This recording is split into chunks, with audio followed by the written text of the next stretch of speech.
Será que algumas dessas listagens da criptomoeda da rede Pi Network têm a possibilidade de ser o prelúdio para um golpe? Então bora ficar por dentro das atualizações do projeto e discutir sobre essa questão.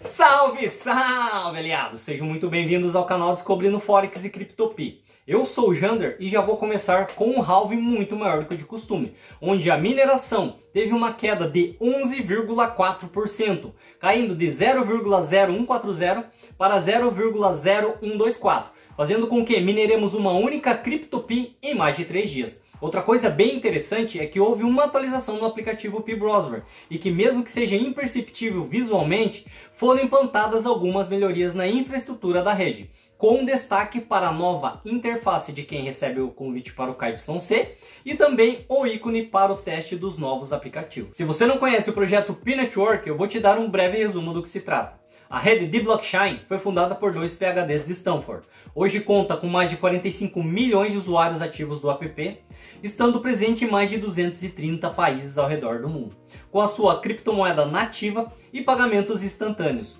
com a inovadora possibilidade de minerar diretamente pelo smartphone.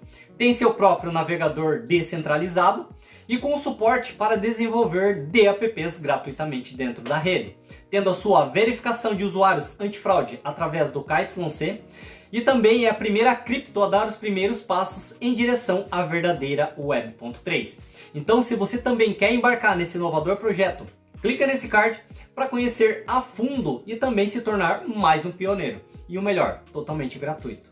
Antes de começarmos a desvendar o que pode acontecer com as listagens de Pi Futuro, eu queria mandar um salve para os aliados Fabrício, Eric Nilson, Netone e Lidera Cripto, que estão sempre comentando os vídeos aqui do canal. Como todos sabem, as trocas de Pi IOS que está sendo negociada nas corretoras podem ser a prévia de um golpe. Jander, eu não estou entendendo, o que você quer dizer com isso? Se liga só, aliados, a verdade é que todas as corretoras, sem exceção, ganham uma comissão por cada ordem aberta, correto? Então, só nessas trocas que estão ocorrendo, elas já estão enchendo os bolsos de grana. Segundo, quando uma determinada pessoa troca USDT por Pi Futuro, ela está fornecendo o dinheiro por algo que sequer foi lançado ainda. E a corretora pode muito bem usar o próprio USDT para influenciar no preço, já que é a sua plataforma que está sendo usada para essas trocas. Então ela pode muito bem manipular o preço, já que não tem um consenso de valor em todas as plataformas, como acontece com o Bitcoin ou o Ethereum, dentre outras criptos que já se encontram listadas nas grande maioria das corretoras, e com um preço já estabelecido e um valor igual em todas elas. Essa é a vantagem de estar em rede aberta. Aqui vemos a diferença de valor nessas corretoras. Por ainda não estar em rede aberta, as variações são muito grandes em relação de uma para outra, e o que nos faz acreditar que a Core Team poderia definir um preço para que não haja tanta divergência no valor da cripto no lançamento. Então podemos dizer que podem também desistarem o Pi Futuro de uma hora para outra. Mas como, Jander, já cansei de ouvir que a rede está fechada e não dá para depositar CryptoPi nas corretoras. Aí que vem o prelúdio de o que pode acontecer. Não estou dizendo que todas, mas que algumas dessas que já trocam Pi. Digamos que a Core Team poste que está prestes a abrir a rede num determinado dia e o preço nas corretoras esteja variando entre $100. Putz grila, vai ser uma correria só de investidores comprando Pi Futuro e o preço vai lá nas nuvens. E presumindo que o preço chegue em torno de $350, que foi mais ou menos o pico, né, logo que foi lançado as trocas de Pi IOS, independentemente se uma pessoa pagou 100, 200 ou 300, a corretora, por obrigação do contrato, tem que fornecer o Pi a cada uma delas. Mas se no lançamento, dando um exemplo, chegar a valer $500, quem perde é a corretora, pois ela vendeu a 100, 200 a 300 e vai ter que pagar a diferença para poder entregar as cripto para cada uma dessas pessoas que comprou. Então, independentemente do valor que foi negociado, e você acha que eles estão de brincadeira para perder muita grana ou até milhões, dependendo somente das comissões desses clientes que estão interessados em comprar Pi? É lógico que não. Antes de continuarmos com esse assunto polêmico, você que ainda não é inscrito, seja um aliado desse canal, se inscrevendo e ativando as notificações. Assim você fica atualizado sobre o Forex e também da CryptoPea. É de graça e não custa nada. Então quebra essa para mim que eu vou te retribuir com mais conteúdos. E se você já é um aliado, só gratidão. Então, dando continuidade ao assunto, essas listagens não autorizadas pela Core Team, da mesma maneira que começaram sem mais nem menos, elas também podem deixar de acontecer. E qual seria a jogada que eles poderiam fazer para não sair perdendo? Eles poderiam anunciar uma deslistagem pouco antes da rede abrir, alegando problemas de comunicação com o servidor ou qualquer outra falha, ou qualquer outra papagaiada.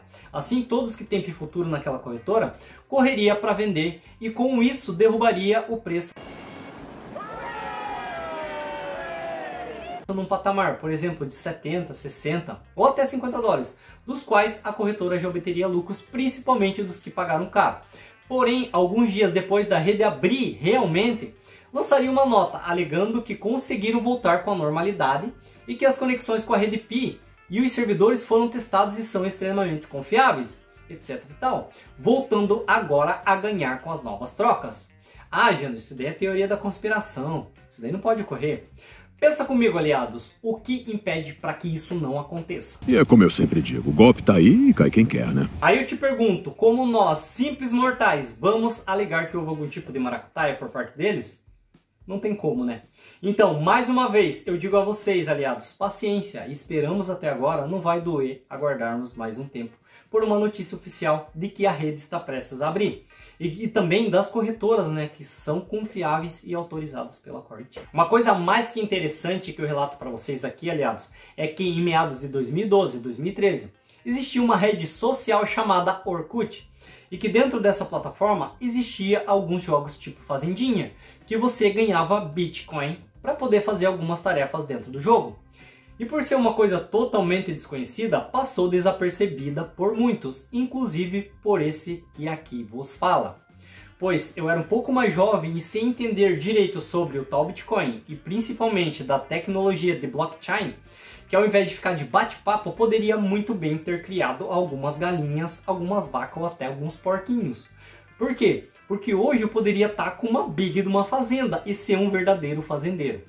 Mas brincadeiras à parte, pessoal, hoje a gente está prestes a vivenciar esse fenômeno que foi o Bitcoin com o nosso querido Pi Network, pois algumas histórias sempre se repetem de tempos em tempos e não podemos deixar essa oportunidade passar, pois são momentos muito raros de acontecer. De resto, fico por aqui, se possível compartilha, tamo junto e até o próximo vídeo.